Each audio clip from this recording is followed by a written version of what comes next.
자, 그 다음에 171페이지에 기한의 이익과 폭이 이렇게 나와 있죠. 기한의 이익이다 그랬을 때 의 보시면 1번 양가로 1번의 의 동그라미 1번 기한의 이익이란 기한이 아직 도래하지 않음으로써 그동안 당사자가 받는 이익을 말한다. 예? 무슨 뜻이에요? 기한의 이익은 기한이 아직까지 남아있지요. 그러면서 받는 이익을 기한의 이익이라 그래요. 칠판 보시고요. 자, 기한이 도래하지 않음으로써 당사자가 받는 이익이다. 예를 들면 갑을 사이에서 지금 을이 갑에게 1억 원을 빌려줍니다. 네? 그럼 이제 갑은 채무자가 되죠. 그러면 돈을 빌려주는 계약을 소비대차 계약이라고 하죠. 빌려주는 사람은 뭐라 그래요? 소비대주. 빌리는 사람은 소비차주. 금전은 소비물이라고 하는 거예요. 소비물은 반복해서 사용할 수 없는 물건을 소비물 그래요. 자, 만약에 이자를 안 받고 소비대차를 했다. 무이자 소비대차예요. 그럼 얘가 돈을 빌려줄 때 1억 원 빌려줄 때 네가 돈을 갚는 시점은 언제로 하겠느냐? 협의를 하겠죠? 그래서 예컨대 3년 동안 3년을 거치하고 내가 너에게 연 2% 이자를 받을게 라고 하면 이건 이자부 소비대차고, 근데 이자 없이 3년간만 빌렸다가 갚아라 라고 하면 그건 무이자부 소비대차죠. 그럼 몇 년을 약정을 했어요 지금? 3년 약정했죠. 그럼 3년이 도래하기 전까지 채무자 갑은 돈 안 갚아도 되죠. 그게 바로 기한의 이익이에요. 그럼 소비차주에게는 기한의 이익이 있네요. 3년 동안 돈 안 갚아도 되니까 원금을. 그죠? 근데 소비대주는 기한의 이익이 있나요? 3년 약정하면 받는 이익이 없잖아요. 그럼 얘는 기한의 이익이 없는 거예요. 근데 만약에 이자부 소비대차다라고 해봐요. 이자를 받고 소비대차한 거예요. 3년 약정하고 이자 2%로 달라. 그러면 갑에게는 기한의 이익이 있나요? 그 물에게는 기한의 이익이 있어요? 있죠. 이렇게 기한의 이익이 양쪽에게 있는 경우도 있고 기한의 이익이 한쪽에게만 있는 경우도 있다. 이자부 소비대차라면 채권자는 이자 받을 기한의 이익이 있고 채무자는 3년 동안 원금 안 갚아도 되는 기한의 이익이 있잖아요. 동의하세요? 자, 그런데 기한의 이익이 일단 누구에게 있는지가 분명치 않다면 그때는 기한의 이익은 누구의 것으로? 채무자에게 있는 것으로 추정합니다. 기한의 이익은 누구에게 있는 것으로? 채무자에게 있는 것으로 뭐 한다고요? 추정합니다. 기한의 이익은 채무자에게 있는 것으로 추정합니다. 기체추. 기한의 이익은 누구에게? 채무자에게 있는 것으로 추정한다. 본다 그러면 X예요. 본다는 간주 규정이죠. 이건 추정하는 겁니다. 다시 말하면 기한의 이익이 누구에게 있는지가 분명하지 않은 경우 채무자의 이익으로 추정하고 만일 반대의 증거가 제시되면 그 추정되는 사실은 번복되는 거예요. 간주가 아닙니다. 그래서 기한의 이익은 채무자에게 있는 것으로 본다라고 하면 X예요. 틀린 거예요. 자, 그런데 기한의 이익을 스스로 포기할 수도 있나요? 네. 자, 그 말은 뭐냐면 채무자가 기한의 이익을 포기한다는 말은 무슨 뜻이에요? 3년 동안은 안 갚아도 되는 기한의 이익이 있는데 그걸 포기하고 1년 만에 돈을 갚아버리는 거예요. 그 포기할 수 있겠느냐? 있어요. 그래서 포기는 자유입니다. 그러나 그로 인해서 채권자가 받는 이익을 해롭게 하지는 못합니다. 그래서 기한의 이익을 포기하는 건 자유이지만 채권자가 받는 상대방의 이익을 해하지는 못한다. 따라서 손해배상을 해줘야 되는 거예요. 네? 손해배상 해줘야 돼요. 그게 대표적인 게 뭐죠? 중도상환 수수료가 돼요. 중도상환 수수료. 자, 3년의 장기로 융자를 받는다 그러면 예를 들어 이자율이 3%란 말이에요. 근데 1년 단기로 융자를 받으면 이자율은 올라가요, 내려가요? 올라가야 되죠. 한 5% 받아야 된단 말이에요. 그런데 3년에 3% 약정을 해놓고 1년 만에 돈을 다 갚아버리면 결국 1년 약정한 거하고 뭐가 달라요? 그럼 2% 손해죠, 은행에서는. 그죠? 그걸 받아내는 게 중도상환 수수료가 되는 거예요. 동의하시죠? 자, 기한의 이익을 누리고 있는데 이 기한의 이익이 상실되는 경우가 있어요. 그 말은 무슨 뜻이에요? 기한의 이익을 상실했다는 말은. 얘가 뭔가 잘못을 저질러서 3년 동안은 기한의 이익을 누릴 수 있는데 그게 강제로 상실되는 거예요. 그만큼 얘가 뭔가 잘못했다는 얘기예요. 채권자에게 손해를 줬다는 얘기예요. 어떤 경우냐? 첫 번째, 채무자가 담보를 손상, 감소, 멸실시켰어요. 자기가 제공한 담보를.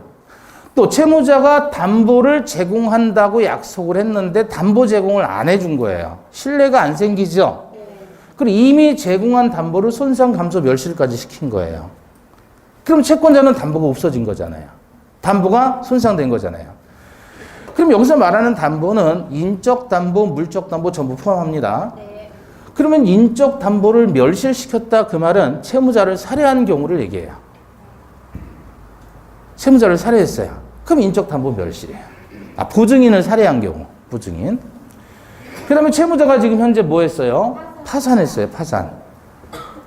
그죠? 이런 경우라면 신뢰할 수가 없는 상황이니까 기한의 이익은 상실되는 거예요. 그럼 1년 만에 채무자가 파산해버렸다 그러면 기한의 이익 상실됐죠? 그럼 바로 어떻게 하는 거예요, 채권자는? 채권자는 어떻게 해요? 채무자가 기한의 이익을 상실했으니까 채권자는 어떻게 할 거예요? 바로 이행 청구하는 거예요. 돈 갚아라라고 청구하는 거예요. 즉시 변제하라. 즉시 변제 청구를 한다. 기한이 도래하지 않았음에도 3년 남았는데 1년 만에 파산했어요. 바로 1년 만에 즉시 변제 청구하는 거예요. 그 다음 절차로 뭐 추심을 하든 압류하든 뭐 이렇게 하겠죠. 기한이익 정리할 수 있죠? 자, 기한이익이 한쪽에게 있을 경우도 있고 양쪽에게 있을 경우도 있고 기한이익은 누구에게는지 명확하지 않다면 채무자에게 있는 것으로 추정한다. 기체추. 기한이익 포기는 자유지만 그로 인한 상대방의 이익을 해하지 못한다. 자, 이걸 어떻게 바꿔치냐면 기한의 이익이 양쪽에게 있는 경우 당사자 일방은 일방적으로 기한의 이익을 포기하지 못한다. 이렇게 나오면 X. 포기는 자유라니까요. 상대방이 이익을 해하지 못하는 것이지 기한의 이익이 양쪽에게 있을 때 당사자 일방은 임의로 기한의 이익을 포기하지 못한다. 그러면 X. 틀린 표현이다. 그 얘기예요. 됐죠? 예. 자, 그 다음에 쭉 넘어가서 이제 물권법으로 갑니다. 물권법 일단 칠판 보시면 물권법은 이렇게 총론하고 강론이 나와 있어요. 총론과 강론. 강론이라고 했을 때 각 측에 대한 논의를 강론이라고 하는 거예요. 법은 칙이에요. 칙자가 법칙자죠. 총칙, 각칙. 그럼 각 측에는 각종의 물권으로서 점유권과 그 다음에 본권으로 나누고 본권은 다시 소유권과 제한물권으로 나누고 제한물권은 다시 용익물권과 담보물권으로 나눈다. 차차 볼 것이고요. 자, 물권이란 요거는 이제 간단하게 우리 보시면 돼요. 지금 11월, 12월, 1월, 2월에서 자세히 봤으니까 요번 순화는 좀 심도 있는 내용을 다뤄야 되니까 간단하게 넘어갈게요. 물권이란 특정인이 특정한 물건에 대해서 어떻게 해요? 배타적으로, 직접적으로 지배해서 일정한 이익을 얻는 절대권이다 라는 게 물권의 특징이에요. 특징이 다 들어있어요. 자, 일단은 물권의 객체는 물건이고 물권의 주체는 사람입니다. 어떤 사람? 자연인과 법인. 이들이 권리의 주체예요. 물권의 주체. 물건의 주체. 그럼 물권은 구체적으로 우리 소유권, 그 다음에 지상권, 지역권, 전세권, 유치권, 질권, 저당권, 그 다음에 점유권까지 8개란 말이에요. 이 8개 물권의 공통적인 것은 뭐냐? 배타성이에요. 그 다음에 직접 지배성이고, 그 다음에 절대성이에요. 세 가지.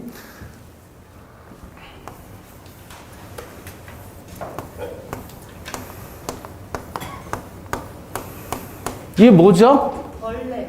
벌레? 벌레 아닌데? 네? 새예요, 새. 원래 그림은 잘 못 그려요. 새예요, 새. 예, 뭘 그래요? 그래서 이 새가 이렇게 글자로 만들어진 거예요. 이게 무슨 글자죠? 안일비자잖아요, 안일비. 근데 이걸 보면 얘를 그대로 형성한 게 이거라니까요. 근데 우리 얘를 보면 어떤 느낌이 들어요? 그냥 새인데 처음에 탁 떠오르는 느낌. 이 새를 보고 이렇게 그리는 새를 보고 날개잖아요, 날개. 그죠? 그럼 새는 좌우에 날개로 난다. 뭐 이런 생각도 들잖아요. 근데 그거는 이제 소위 좌파 우파의 시각이고 좌파의 시각들이고 새는 좌우에 날개로 난다 그랬을 때 좌익이냐 우익이냐 그런 걸 따지는 거잖아요. 로베스피에르가 공포 정치할 당시에 왼쪽에 있는 사람, 오른쪽에 있는 사람 그래서 이쪽을 우익, 좌익 이렇게 얘기해요. 네? 얘는 급진적이고 진보적이고 얘는 보수적이고 뭐 그렇게 해서 이제 사상을 논의하는데 이거는 그 사상이 나오기 몇 천 년 전에 만들어진 글자잖아요. 그러니까 여기에는 이런 개념이 없는 거예요. 좌익 우익이. 이해되셨어요? 그럼 이건 뭐냐면 이거는 새가 양쪽의 날개로 등지고 있죠. 그래서 아니란 뜻이에요. 아니다. 틀리다 그런 뜻이에요. 잘못됐다 그런 뜻이에요. 그래서 이게 아닐 비자가 된 거예요. 좌익 우익 이런 게 개념이 아니고. 그러니까 이게 원래는 처음에는 날 비자였어요. 날 비자인데 얘가 등을 지고 서로 등 돌리고 있는 그런 만나지 못하는 상태를 의미하는 거란 말이에요. 원래 글자가. 근데 이게 날다라는 뜻을 가졌다가 나중에 이제 이렇게 바뀌었어요. 그러니까는 어떻게 하냐면 이렇게 해서 글자를 새로 만든 거예요. 이게 새 몸통이고 날개를 이렇게 만든 거예요. 이게 날비자예요. 그래서 날다라는 뜻은 얘가 도맞고 얘는 아니다라는 뜻으로 잘못됐다라는 뜻으로 얘가 나온 거예요. 그럼 잘못됐는데 거기다 손을 이렇게 붙여놔요. 잘못된 걸 어떻게 하는 거예요? 손으로 밀쳐내는 거예요. 그래서 이게 뭐예요? 밀쳐내다 배자예요. 누구를 밀쳐내요? 다른 사람. 나 아닌 다른 사람. 왜? 베타라는 말은 타인을 배제시키는 거에 밀쳐내는 거예요. 오로지 나만이 독점하겠다라는 거예요. 그걸 베타성이라고 이야기를 하는 겁니다. 물권의 특징은 뭐예요? 베타성이에요. 그럼 우리가 말하는 물권은 8개 있다고 그랬죠? 점유권, 소유권, 지상, 지역, 전세, 유치질, 저당권. 그 물권은 다 뭐가 있다? 베타성이 있다. 그럼 이 베타적이라는 것은 결국은 나만 독점할 수 있다라는 거잖아요. 그럼 나만 독점할 수 있다. 예를 들어 이 셔츠는 제 소유다. 제가 이 물건에 대한 소유자예요. 그럼 저만 독점하는 거예요. 그러려면 여러분들이 제 거라는 걸 알아야 될 거 아니에요. 그래서 보여주라는 거예요. 그거 뭐란 말이에요? 보여주는 건데 이게 사실은 제단이에요. 제단에다가 제사 지낼 때 자기 속마음을 다 보여줘야 될 거 아니에요. 신에게 제사를 지내는데. 그죠? 보여주는 거예요. 근데 이건 뭐냐면 팔이죠? 이거는 무릎 꿇고 앉은 모습이에요, 사람이. 사람이 무릎 꿇고 앉았어요. 그럼 무릎 꿇고 앉은 이 사람이 여러 사람에게 사방팔방 다 까발리라는 얘기예요. 사방이 아니라 팔방으로 까발리라고요. 그래서 소위 공인이라는 사람들은 다 까발려줘야 되는 거예요. 예? 공인이라는 사람들. 공적인 역할을 하는 사람들은 주변이고 자신이고 다 까발려지는 게 맞는 거예요. 사생활이 어디 있어요, 공인이. 그죠? 모든 역할은 다 까발려진다. 그러면 그렇게 보여주는 거를 뭐라고 한다? 공시라고 한다. 이 사람이 물건에 대한 배타적인 권리를 가지고 있다, 소유권을 가지고 있다면 알려줘야 되지 않겠느냐. 여럿에게 보여줘라. 공시 방법이 필요한 거예요. 뭐 때문에 공시가 필요한 거예요? 배타성 때문에 그런 거예요. 자, 그럼 부동산에 대한 공시 방법은 뭘로? 등기. 동사는 점유를 통해서 공시한다. 그죠? 부동산은 뭐가 부동산이죠? 토지 및 그 정착물. 토지와 토지의 정착물. 어떤 게 있어요? 수목, 미분리과실, 농작물, 건물 이런 것들이 다 부동산이다. 그죠? 예. 자, 그래서 이 일물일권주의도 바로 배타성 때문에 나오게 돼요. 하나의 물건에 대해서 하나의 권리만 있는 거예요. 그죠? 물건이 하나라면 소유자도 한 사람 있어야지 배타성이 실현되는 거죠. 무슨 뜻인지 아시겠죠? 마치 우리 배우자에 대한 권리도 배타적이에요, 공용적이에요? 감남과 을려가 둘이가 부부가 됐어요. 그럼 배우자에 대한 권리는 배타적인 거예요, 공용적인 거예요? 배타적이에요. 따라서 공시해야 돼요, 안 해야 돼요? 해야 돼요. 이마에 도장 찍는 게 아니라 혼인 신고를 통해서 공시하게 되는 겁니다. 그러려면 전제 조건이 일부 일처주의가 나와야 되겠죠. 다부다처주의라면 배타성을 얘기할 수가 없잖아요. 같은 논리인 거예요.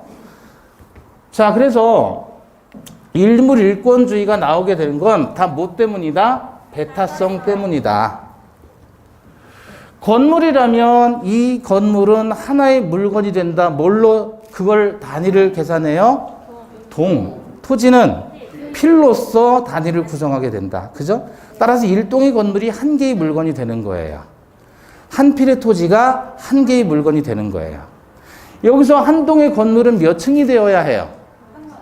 그거는 건물마다 상관없는 거예요. 다 달라요. 한 필의 토지가 몇 평이어야 돼요? 그것도 토지마다 다르다. 그죠? 여기서 이제 물권 법정주의로서 민법 185조가 물권법의 시작 조문이고 물권법의 시작 조문인 물권 법정주의가 바로 185조입니다. 그래서 물권 법정주의는 뭐냐면 물권의 종류와 물권의 내용에 대해서는 법률 또는 관습법에 의하지 않는 한 당사자가 임의로 청설하지를 못해요. 즉 종류도 강제하고 내용도 강제하는 겁니다. 왜 그럴까요? 종류도 강제하고 내용도 강제해. 왜 그럴까요? 뭐 때문에? 배타성 때문에 그런 거예요. 이것도 배타성. 그래서 물권의 종류는 몇 개로 정해져 있어요? 8개로 한정돼 있어요. 내용도 정해진 거예요. 바꾸면 된다, 안 된다? 이거 위반하면 어떻게 돼요? 무효가 돼요. 위반하면 무효이다. 오로지 법률과 관습법으로서만 물권이 만들어질 수 있지 당사자가 마음대로 만들어내지를 못하는 거예요. 물권은. 왜? 공시 방법을 관철시켜야 되고 공시 방법을 관철시키려면 그것이 어떻게 돼요? 배타성을 가지고 있어야 된다는 걸 실현시키기 위함이에요. 결국 이 물권 법정주의도 물권의 종류와 내용에 대해서는 법이 있는 대로만 만들어집니다. 다만 법률 또는 관습법에 의하지 않는 한 임의로 청설하지 못한다 그랬잖아요. 그래서 법률은 국회에서 만든 법이어야 되기 때문에 대단히 딱딱해요. 현실에 적응하기 어려워요. 그래서 탄력적으로 관습법에 따른 물권의 발생을 판례가 인정을 합니다. 대표적으로 어떤 거예요? 관습법상의 법정 지상권과 같은 거예요. 그러나 이런 것들은 물권이라고 하지 않아요. 뭐예요? 온천권이라든지 사도 통행권이라든지 근린공원 이용권 이런 것들은 대표적으로 우리는 관습법상의 물권이라고 보지는 않습니다. 판례가. 그럼 얘네들은 물권인데 얘네들은 물권이 아니란 말이에요. 그럼 얘네들은 물권이고 물권이 아니다. 이 차이는 뭐 때문에 결국은 뭐가 되는 거예요? 이 차이는 배타성이 있다, 배타성이 없다. 그 얘기야. 이해되시나요? 그래서 어디를 보시냐면 191페이지에 보시면 191페이지에 동산물권과 부동산물권 나오잖아요. 그렇게 나와 있고 민법 이외의 법률이 인정하고 있는 물권도 있는데 이거 우리 시험범위 아니고요. 그 다음에 관습법상의 물권으로서 현재 둘째 줄에 분묘 기지권, 관습법상의 법정지상권 및 동산의 양도담보 등이 관습법상 인정되는 물권입니다. 그러니 밑에 판례 1. 온천에 관한 권리를 관습법상의 물권이라고 볼 수는 없다. 그죠? 3번에 나와 있죠. 관습법상 사도통행권 인정은 물권 법정주의에 위배된다. 또 4번 도시공원법상 근린공원으로 지정된 공원은 일반 주민들이 다른 사람의 공동사용을 방해하지 않는 한 자유로이 이용할 수 있지만 그런 사정만으로 인근 주민들이 누구에게나 주장할 수 있는 공원 이용권이라는 배타적인 권리를 취득했다고 할 수는 없다. 그로 근린공원 이용권은 관습법상의 배타적인 물권이다, 아니다? 아니다. 아시겠죠? 자, 그다음에 절대권으로서의 물권은 두 가지입니다. 크게 우선적 효력과 물권적 청구권이에요. 절대권이다라는 말은 무슨 의미냐면 모든 자에게 주장할 수 있다는 거예요. 어느 누구도 침해해서는 안 된다. 그래서 우선적 효력이다 그랬을 때 이 우선적 효력, 물권적 청구권 두 가지가 물권의 절대권으로서의 효력입니다.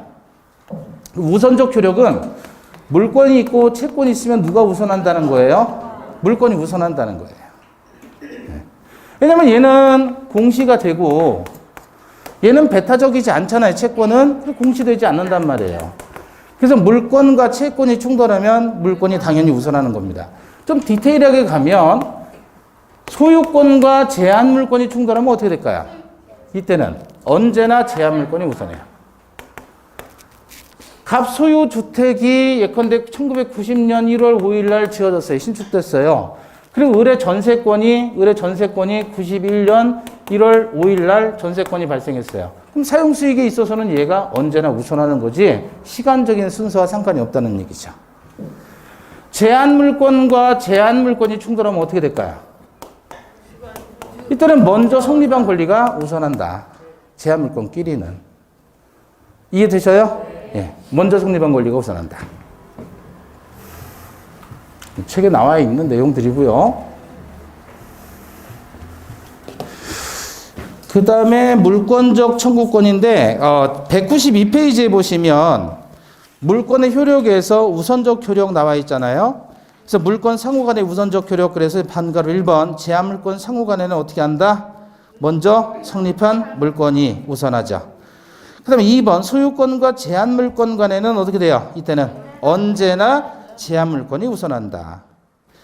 양가로 2번 물권과 채권 간의 우선적 효력, 그래서 원칙적으로 어떤 물건에 대해서 채권과 물권이 경합할 때는 당연히 물권이 우선하는 겁니다. 다만 예외도 있지요.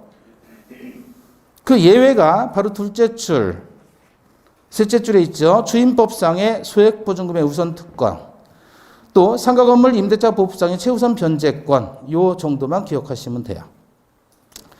자, 그 다음에 물권적 청구권 나와 있죠. 요게 이제 물권의 절대권으로서 효력이 요거예요. 요거 물권적인 청구권.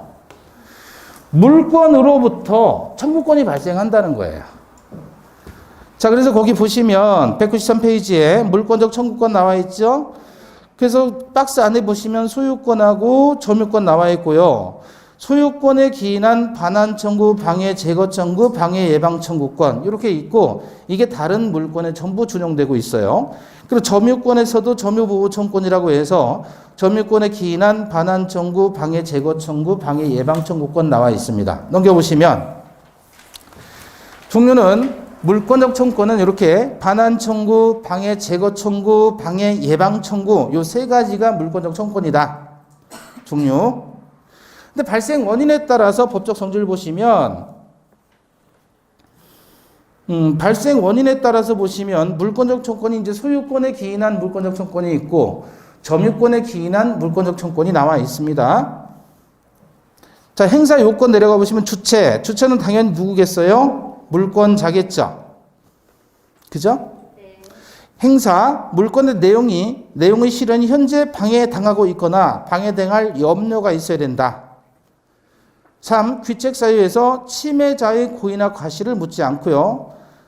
물권적 청구권의 상대방은 침해자가 되겠죠. 그래서 물권적 청구권의 행사의 상대방은 현재 물권의 내용 실현을 방해하고 있는 자를 상대로 청구하게 됩니다. 자, 칠판 보시고요.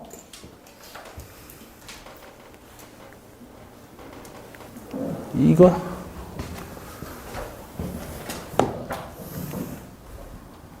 자, 물권적인 청구권이 있다 그러면 그게 세 가지죠. 뭐가 있다고요? 반환 청구, 방해 제거 청구, 방해 예방 청구, 이 세 가지가 물권적 청구권이란 말이에요. 그런데 반환 청구권은 언제 하는 거냐면 침탈되었을 때, 그 물권에 침탈이 있었을 때 반환 청구합니다. 방해 제거는 언제 하는 거야? 점유, 침탈 이외의 사유로 방해가 되고 있을 때 방해를 제거 청구합니다. 점유를 빼앗겼을 때는 반환 청구하는 거예요.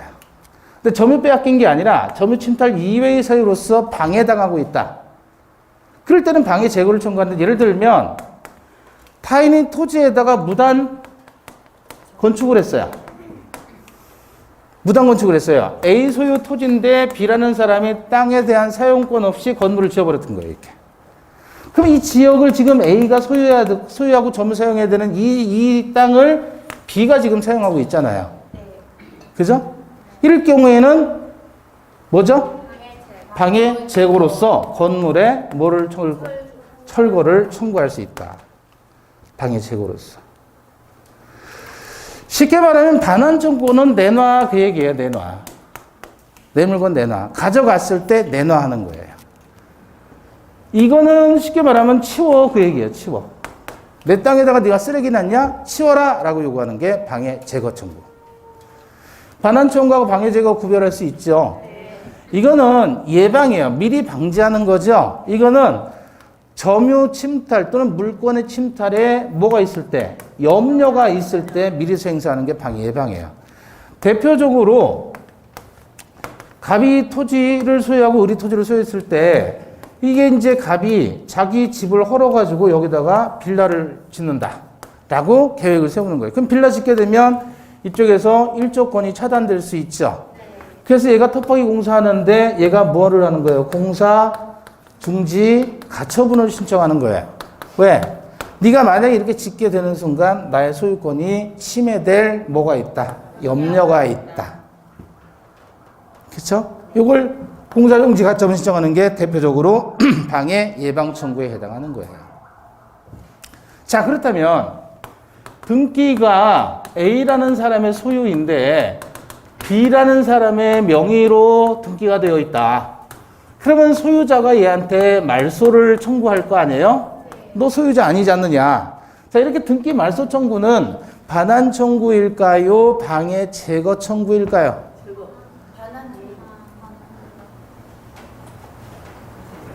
이 무효인 등기예요. 무효인 등기. 무효인 등기에 대해서 말소를 청구한단 말이에요. 그럼 이건 반환 청구예요? 방해 제거 청구예요? 네? 제거다. 반환 청구다. 왜 반환이라고 생각하죠? 반환은 한마디로 뭐예요? 내놔 이거잖아요. 가져갔어요? 뭘 집어간 게 아니잖아요. 그러면 이건 차라리 등기부에 네 이름 지워라고 해야 되지 않겠어요? 그쵸? 이건 방해 제거입니다.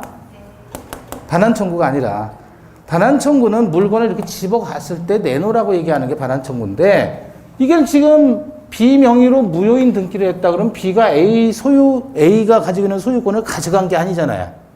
이거 어차피 무효니까. 그러니까 치워라 그거예요. 네 이름 치워라. 방해 제거 청구입니다. 이해되시는 거예요?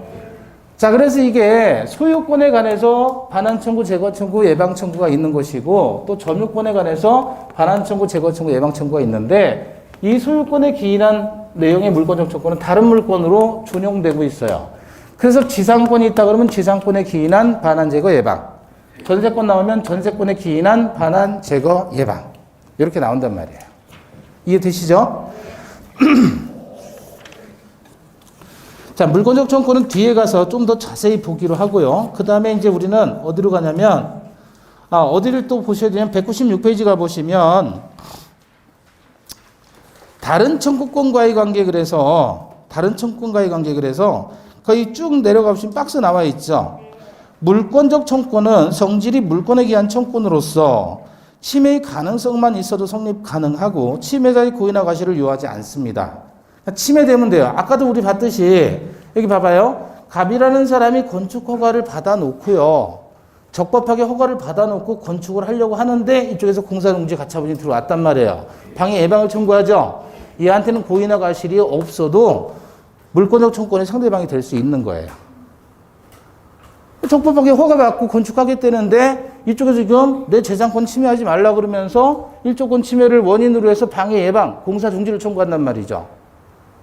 그럼 침해하는 사람이 이 사람인데 이 사람 적법하게 허가받고 해도 고의나 과실이 있든 없든 상관없이 침해당할 염려가 있으면 예방 청구할 수 있는 거라고요. 따라서 물권적 청구는 침해자의 고의나 과실을 요한다, 요하지 않는다? 요하지 않는다. 자, 그런데 그 밑에 불법 폐기로 인한 손해배상 청구는 뭐냐면 불법 행위가 자체가 고의나 과실로 타인에게 손해를 가하는 행위가 불법 행위예요.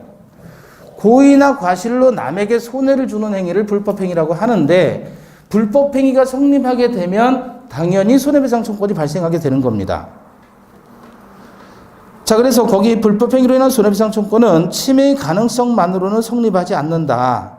손해가 현실적으로 발생해야 되는 것이고 또 가해자의 고의나 과실이 필요하다는 거죠. 물청은 침해자의 고의나 과실이 요구돼요? 요구되지 않아요? 침해자의 고의나 과실이 있든 없든 상관없이 물건이 침해되면 물청을 행사할 수 있는데 반해서 불법 행위는 손해배상을 청구하는 건데 반드시 가해자의 고의나 과실이 필요합니다. 즉 가해자의 고의나 과실이 있어야만 손해배상 청구가 가능해요. 물청하고 다르죠? 자, 그 정도만 보시고요. 그 다음에 물권 변동론으로 넘어갑니다. 210페이지 가보시면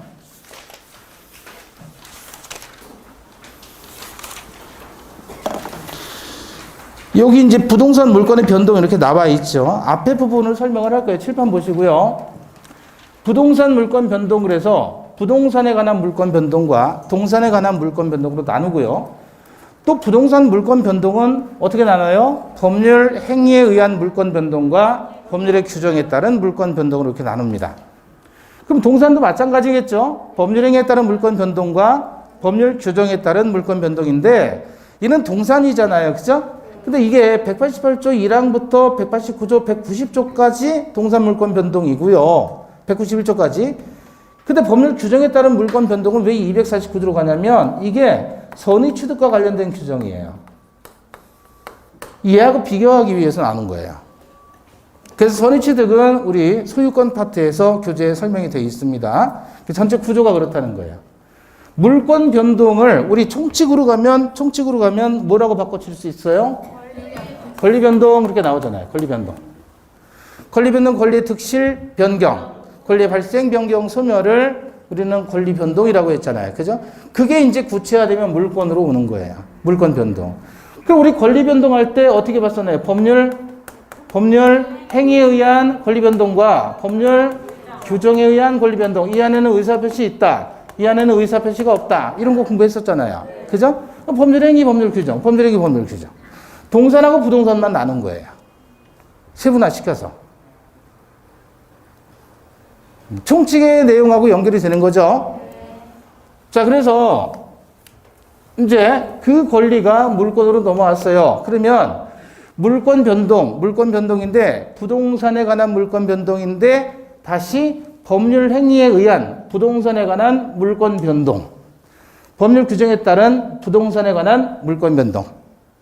아시겠죠? 자, 법률 행위에 따라서 부동산 물권이 변동하려면 뭐 해야 되는 거예요? 등기해야 됩니다. 근데 법률 규정에 따라서 부동산 물권이 변동하려면 등기를 하지 않아도 물권 변동돼요. 요 점이 차이점이에요. 자, 매도인 갑이 매수인 을에게 매매 계약을 합니다. 그러면 이렇게 매수인에게 매매 계약을 통해서 매매라고 하는 법률 행위를 통해서 얘한테 소유권이 넘어오려면 어떻게 하란 말이에요? 등기해야 된다. 그 얘기예요. 그걸 뭐라고 합니까? 공시의 원칙이라고 해요. 자, 근데 공시의 원칙이 크게 두 가지로 나눕니다. 하나는 의사주의와 또 하나는 형식주의. 요거는 어느 나라라고요? 일본 민법이에요. 그리고 이게 프랑스 민법이고. 프랑스. 형식주의는 독일이에요, 독일. 그래서 제도가 다른데 어떻게 다르냐면 의사주의 입장에서 갑과 을 사이에 매매 계약을 하잖아요. 그러면 얘들 사이에는 계약서 쓰자마자 을이 소유자가 되는 거예요. 당사자 간에는. 그리고 병에 대해서는 을이 등기를 해야만 소유자로 주장할 수가 있어요. 등기를 해야만. 그러니까 프랑스나 일본에서 부동산을 거래할 때는 계약서 쓰면 그 즉시 소유자가 되는 거예요. 합의되면. 그 다음에 등기도 하는데 등기를 하든 안 하든 계약서만 쓰면 소유자가 되는 겁니다. 다만 등기를 해야만 제3자에게 뭐 할 수 있어요? 등기를 해야만 제3자에게 주장할 수 있는 거예요. 그러니까 당사자 간의 물권 변동 시점과 제3자에 대한 물권 변동 시점이 같아요, 달라요? 다르단 말이에요. 그러면 등기를 해야만 제3자에게 주장할 수 있으니까 등기는 결국은 무슨 요건이에요? 제3자에게 대항하는 요건이다. 그래서 대항 요건주의라고 해요. 그러니까 일본이나 프랑스도 등기라는 제도가 있는 거예요, 없는 거예요? 있는데 그 등기는 당사자 간에는 필요 없고 제3자에 대해서 주장하기 위해서 등기가 필요하단 말이에요. 자, 그런데 독일 같은 나라는 어떻게 되냐면 갑이 을에게 소유권 이전을 해주잖아요. 그러면 등기해야만 을이 소유자가 되는 거예요. 지들끼리도. 그리고 동시에 등기해야만 제3자에게 소유자로 주장할 수 있는 것이고, 물권 변동 효력의 발생 시점이 획일적이에요, 분할되어 있어요? 얘는 획일적이에요. 근데 얘는 물권 변동의 효력 발생 시점이 당사 간의 관계, 제3자에 대한 관계가 분할되어 있죠. 그죠? 근데 우리는 그러면 여기서 말하는 등기는 물권 변동할 때 여기서는 등기해야 제3자에게 대항한다 그래서 대항요건주의인데, 요거는 당사자 간의 물권 변동도 등기가 필요하잖아요. 그러니까 등기는 물권 변동의 성립요건주의다, 그거예요. 자, 그렇다면 우리 민법이 186조에서 뭐라고 규정했는지 한번 볼까요? 210페이지에 186조 나와 있죠. 부동산에 관한 법률 행위로 인한 물권의 득, 실, 변경은 등기하여야 그 효력이 생긴다 그랬죠. 이거 봐봐요. 법률 행위에 따른 부동산 물권의 득, 실, 변경은 등기하여야 그 효력이 생긴다 그랬단 말이에요. 그죠? 네. 그럼 등기에 효력이 생긴다라는 말이라면 그거는 성립요건주의를 얘기하는 거예요? 대항요건주의를 얘기하는 거예요? 성립요건. 예? 성립요건주의를 얘기하는 거예요. 등기해야 효력이 생긴다 그랬으니까. 만약에 우리가 대항요건주의라면 일본식으로 규정한다면 어떻게 할까요? 등기해야 제3자에게 대항할 수 있다. 이렇게 나오겠죠. 따라서 우리는 무슨 주의다? 성립요건주의다. 그래서 성립요건주의, 즉 형식주의를 따르게 됐다, 그 얘기예요. 이게 바로 결국은 우리가 받은 개수한 법이 어느 법이란 거예요? 독일법이다. 그래서 독법주의라고 하는 겁니다. 그래서 우리는 이쪽을 따라가고 있다. 아시겠죠? 그 증거가 바로 186조에 나와 있잖아요. 그러면 동산에서도 인도하여야 그 효력이 생긴다라고 규정하겠어요? 아니면 대항할 수 있다라고 규정하겠어요? 인도해야 효력이 생긴다. 그것도 형식주의를 얘기한다. 공시원칙 중에서. 의사주의든 형식주의든 둘 다 공시원칙을 반영하는 주의인데, 의사주의 입장에서는 공시원칙을 제3자에 대한 관계에서만 필요하다고 보는 거고, 형식주의 입장에서는 공시원칙은 당사자까지도 필요하다고 보는 것이고, 그래서 우리는 독일법을 개수했다라고 얘기를 합니다. 뭐라 그런다고요? 독일법을 개수했다. 이어받아서 독일법을 받아서 우리 민법을 만든 것이다, 이렇게 얘기를 하는 거예요. 우리 민법의 근간은 독일법이다, 이렇게 이해하시면 돼요. 아시겠죠? 그런데 왜 자꾸 일본식의 표현들이 그렇게 법전에 나와 있을까요? 대표적으로 하자, 대항, 이런 말이 일본식의 표현이거든요. 왜 그렇게 나와 있을까요? 우리 법전에까지도. 독일법 받았다면서.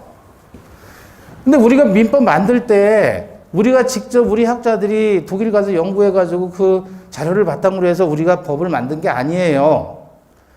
그 당시 우리 입법자들이, 법을 만드는 국회의원들이 소위 일본 애들이 독일법을 연구한 것을 가져다 일본어로 써 있는 내용을 우리가 본 거예요. 독일 가서 연구한 게 아니고. 무슨 말씀인지 아시죠? 그러니까 일본의 잔재가 많이 남아있는 거예요. 근데 기본적으로 일본 애들은 의사주의고 우리는 형식주의다. 달라요. 그래서 우리는 형식주의니까 당사자 간이든 제3자에 대한 관계에서든 등기해야 물권 변동이 발생한다.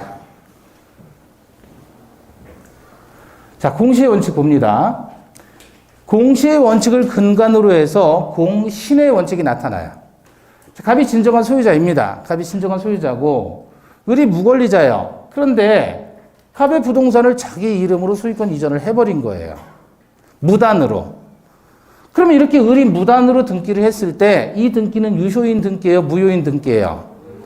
무효인 등기죠. 원래는 갑이 소유자인데 지금 무권리자 을이 지 이름으로 소유권 이전 등기를 해버린 거예요. 이렇게 무권리자인 무효인 등기인데 이 등기를 믿고 병이 샀더란 말이에요. 등기를 믿고. 그럼 이 사람이 소유권을 취득하겠느냐 그거죠. 공신의 원칙을 인정한다면 병이 소유자가 되는 거예요. 그러면 공신의 원칙을 인정한다는 말은 결국은 뭐냐면 공시 방법을 신뢰한 자를 보호한다는 원칙이 공신의 원칙이에요. 그러니까 그건 무슨 말이냐면 지금 아까 을의 이름으로 등기가 넘어갔죠? 이렇게 넘어왔단 말이에요. 이게 무효잖아요. 근데 어쨌든 을이 등기하고 있다는 거, 공시하고 있는 것을 믿고서, 병이 믿고서 거래를 했단 말이에요, 얘하고. 그랬을 때 얘가 소유권을 취득한다는 것을 공신의 원칙이라고 하는 거예요. 이해되셔요? 자, 그래서 이게 을에서 병으로 넘어갔을 때 공신의 원칙을 인정한다면 신뢰한 병을 보호한다는 뜻이에요. 따라서 갑은 소유권을 상실당하게 돼요. 뒤집어서 공신의 원칙을 인정하지 않는다면 그럼 병은 취득하지 못한다는 얘기죠? 그러면 어떻게 돼요? 갑이 보호되고 병이 보호되지 않는다. 그죠? 요거는 5표시예요. 5표시. 그래도 전달하면 해로움이 없잖아요. 결국 우리 민법의 태도는 등기의 공신력을 인정합니까? 인정하지 않습니까? 등기의 공신력을 인정하지 않아요. 그러니까 등기를 믿고 거래한 병이라는 사람 소유권 취득합니까? 못합니까? 못하는 거예요. 소유권 취득하지 못한다. 공신을 인정하지 않으니까. 그럼 왜 우리 민법은 공신의 원칙을 인정하지 않을까요? 자, 봐봐요. 공신의 원칙을 인정하게 된다는 말은 병이라는 사람은 등기를 믿고 거래해도 된다는 얘기죠. 병이 취득하니까 등기만 믿고 거래하면 된다는 게 공신의 원칙을 인정한다는 거예요. 그죠? 그럼 거래가 안전하게 이루어져요? 안전하지 않게 이루어져요? 거래가 안전하게 이루어지는 거죠. 병이 보호되니까. 등기만 믿으면 되니까. 그죠? 대신 진정한 권리자는 어떻게 돼요? 희생되는 거죠. 공신의 원칙을 인정하면 거래는 안전해져요. 그렇지만 진정한 권리자는 희생된단 말이에요. 문제는 공신의 원칙을 인정하지 않게 된다는 말은 거래 안전이 희생되는 거죠. 대신 진정한 권리자는 보호된다는 얘기예요. 그럼 뭐 때문에 우리는 공신의 원칙을 인정하지 않느냐? 뭐 때문이에요? 등기관의 형식적 심사주의 때문에 그래요. 등기관이 형식적으로 심사한다는 말은 대충 한다는 얘기가 아니라 뭐 한다는 거예요? 서류심사. 실질 조사를 하지 않아요. 사건이 너무 많으니까. 예? 그래서 우리는 등기의 공신력을 인정하지 않습니다. 결국 우리는 부동산에 관해서 공신의 원칙을 인정한다, 인정하지 않는다? 인정하지 않는다. 그러면 등기에 공신력이 지금 없다는 얘기죠? 등기는 믿을 수 있다는 거예요? 믿을 수 없다는 거예요? 믿을 수 없다는 거예요. 등기는. 아시겠죠? 따라서 등기만 믿고 거래한 사람 보호된다, 안 된다? 안 된다. 이렇게 정리를 합니다.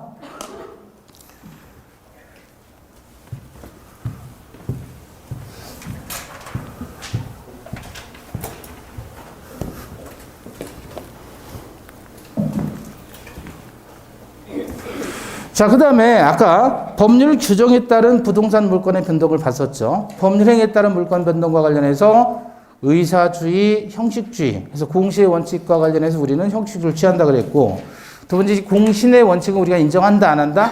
안 한다 그랬습니다. 두 번째, 이제 법률 규정에 따른 물권 변동이에요. 그래서 187조 보시면 210페이지에 있습니다. 교과서 210페이지 187조.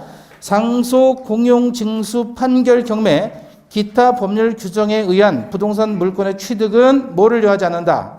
등기를 요하지 아니한다. 그럼 이게 186조 구별이 되겠죠? 네. 법률행위에 따른 부동산 물권의 득실 변경은 등기해라. 이게 186조고 187조 상속 등에 해당할 때에는 등기 안 해도 된다 그거예요. 그죠? 다만 등기하지 않으면 처분을 못하니까 처분하려면 반드시 등기를 하라. 그 얘기입니다. 자, 여기 보세요. 10번 보시고 법률 규정에 따른 물권 변동 187조 그랬어요. 등기 없이 물권을 취득합니다. 그 사유가 뭐였죠? 상속, 공용, 징수, 판결, 경매, 기타 법률의 규정. 그 5가지인데 얘는 등기 없이 물권을 취득한데 다만 처분하려면 등기해야 된다. 그 먼저 상속입니다. 상속. 갑이라는 사람이 재산을 가지고 있는데 이 사람이 사망을 합니다. 그러면 사망하게 되면 을이라는 사람이 상속인이 되잖아요. 그죠? 그럼 갑은 사망했으니까 뭐가 되죠? 피상속인이죠? 그럼 등기부상 보면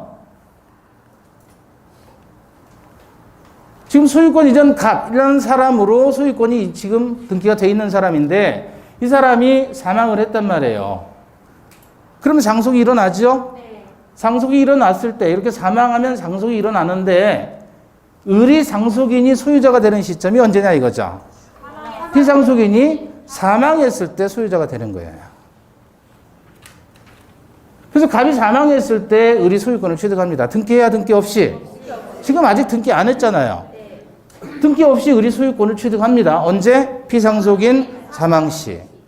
그런데 얘가 지금 처분하려면 다른 사람, 병에게 매매를 하고자 한단 말이에요. 이렇게 하려면, 처분하려면 그때는 어떻게 해야 돼요? 등기하라는 얘기예요. 이렇게.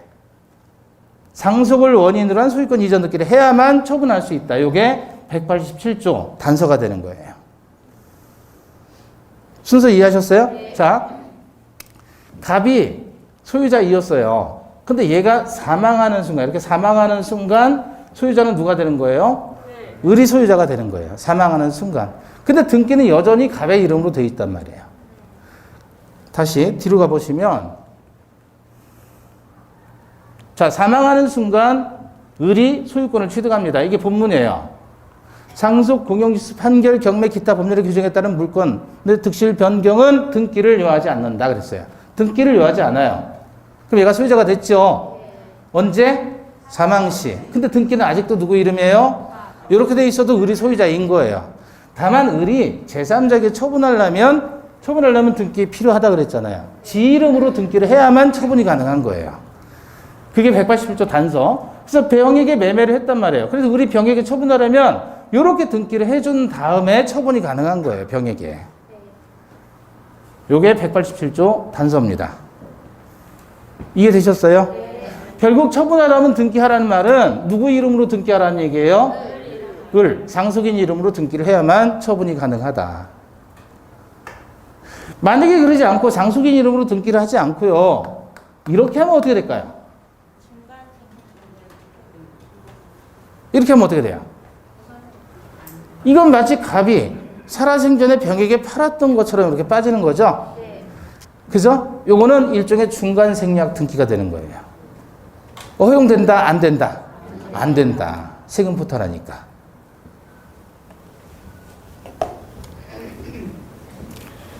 자, 그럼 병이 이제 을로부터 소유권을 취득하려면 어떻게 됩니까? 이때는?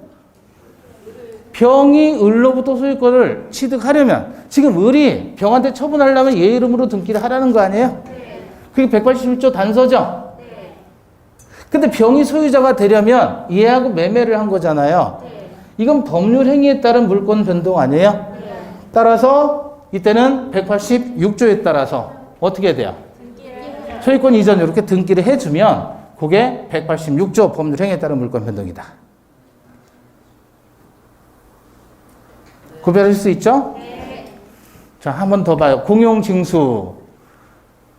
갑소유 부동산입니다. 수용을 당했어요. 얘가 수용합니다. 그러면 이렇게 등기가 나와 있을 때 이 상태에서 수용을 하게 되면 수용자가 얘가 소유자가 되는 거예요. 언제? 수용의 합의 시. 수용의 합의 시점에 바로 얘가 소유자가 되는 거예요. 등기하지 않아도. 요게 187조 본문이에요. 그래서 상속 공용 징수에 따라서 물건을 취득할 때는 등기를 요하지 않는다. 본문. 다만 얘가 병에게 팔려고 그래요. 매매하려고 해요. 이렇게 하려면 을이 병에게 처분하려면 이제 누구 이름으로? 을의 이름으로 등기를 해야 된다. 이게 187조입니다. 이렇게 등기를 하라는 거예요. 187조. 단서. 자, 수용했을 때는 협의 시점에 소유자가 되는데 협의 시점 본문에 따라서 반대에 따라서 처분하려면 등기하라 그랬으니까 처분하려면 이렇게 지 이름으로 등기를 해야만 처분이 비로소 가능하다는 얘기예요. 그 다음에 마찬가지예요. 그럼 병이 을로부터 소유권을 취득하려면 어떻게 돼요? 이거는 186조가 적용되니까 등기해야 되는 거죠. 이렇게. 그럼 186조. 187조 본문 단서 186조. 요거 조로 간다. 자, 여기서 판결 그랬을 때 이 판결은 세 가지 형태의 판결이 있어요. 형성 판결, 이행 판결, 확인 판결. 세 가지. 형성, 이행, 확인 중에서 이 판결은 형성 판결만을 얘기합니다. 형성 판결에 대해서는 잠시 쉬었다가 더 보도록 하죠.